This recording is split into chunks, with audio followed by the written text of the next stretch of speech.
আহমেদ হোসেন আল সারা, যিনি তার উপাধি আবু মোহাম্মদ আল জোলানি নামেই বেশি পরিচিত, একজন সিরিয়ান বিপ্লবী যিনি ২০১৭ সাল থেকে তাহরির আল শামের আমির হিসাবে দায়িত্ব পালন করে আসছেন। তাহরির আল শামের নেতা হিসাবে তিনি ২০২৪ সালের সিরিয়ান বিরোধী আক্রমণে গুরুত্বপূর্ণ ভূমিকা পালন করেছিলেন, যা শেষ পর্যন্ত আসাদ সরকারের পতনের দিকে পরিচালিত করেছিল। অনেকে তাকে সিরিয়ার প্রকৃত নেতা হিসেবে বর্ণনা করেছে। আল জোলানি তথা আহমেদ হোসেন আল সারা ১৯৮২ সালে সৌদি আরবের রিয়াদে জন্মগ্রহণ করেন।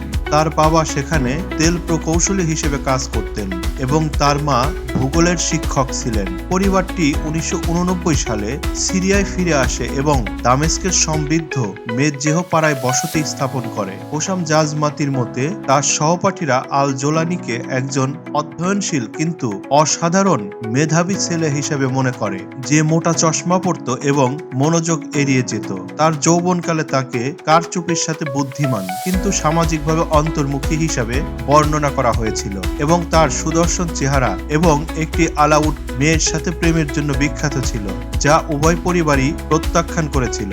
২০০৩ সালে ইরাকে চলে যাওয়ার আগ পর্যন্ত তিনি দামেস্কেই ছিলেন এবং মিডিয়া স্টাডিজে অধ্যয়ন করছিলেন। ২০০৬ সালে ইরাকি গৃহযুদ্ধ শুরু হওয়ার আগে আল জোলানিকে আমেরিকান বাহিনী গ্রেফতার করে এবং আবু ঘরাইব, ক্যাম্প বোকা, ক্যাম্প ক্রোপার এবং আল তাজি কারাগার সহ বিভিন্ন স্থানে ৫ বছরেরও বেশি সময় ধরে কারাদণ্ড দেয়। তার মুক্তি সিরিয়ায় বিপ্লবের সাথে মিলে যায় এবং তিনি ২০১২ সালে বাশার আল আসাদের বাদপন্থী সরকারের বিরুদ্ধে সিরিয়ার গৃহযুদ্ধে অংশ নেওয়ার জন্য আল নুসরা ফ্রন্ট তৈরি করেন। ২০১৬ সালে তিনি বিশ্বব্যাপী জিহাদি লক্ষ্যের পরিবর্তে সিরিয়ায় শাসন ব্যবস্থার উপর মনোযোগ দিয়ে আন্তর্জাতিক বৈধতা অর্জনের চেষ্টা করেছেন। তাহরির আল শাম তার নিয়ন্ত্রণাধীন অঞ্চলে একটি প্রশাসন প্রতিষ্ঠা করেছেন, কর আদায় করেছেন, জনসেবা প্রদান করেছেন এবং বাসিন্দাদের পরিচয়পত্র প্রদান করেছেন। ২০২৪ সালের নভেম্বরের শেষের দিকে আল জোলানি আসাদপন্থী সিরিয়ান আরব সেনাবাহিনীর বিরুদ্ধে এইচটিএস এর আগ্রাসন প্রতিরোধ অভিযানের নেতৃত্ব দেন।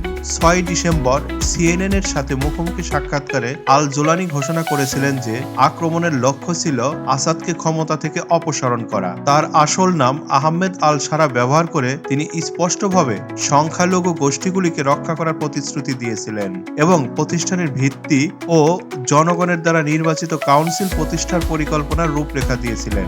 ৮ ডিসেম্বর সিরিয়ার প্রধানমন্ত্রী মোহাম্মদ গাজী আল জালালি ঘোষণা করেছেন যে দামেস্কো থেকে আল আসাদের বিদায়ের পর সিরিয়ার সরকার একটি নতুন নির্বাচিত সরকারের কাছে ক্ষমতা হস্তান্তর করবে এবং আল জোলানি আরও ঘোষণা করেছেন যে আল জালালি রাষ্ট্রীয় প্রতিষ্ঠানগুলি হস্তান্তর না হওয়া পর্যন্ত তত্ত্বাবধান করবেন।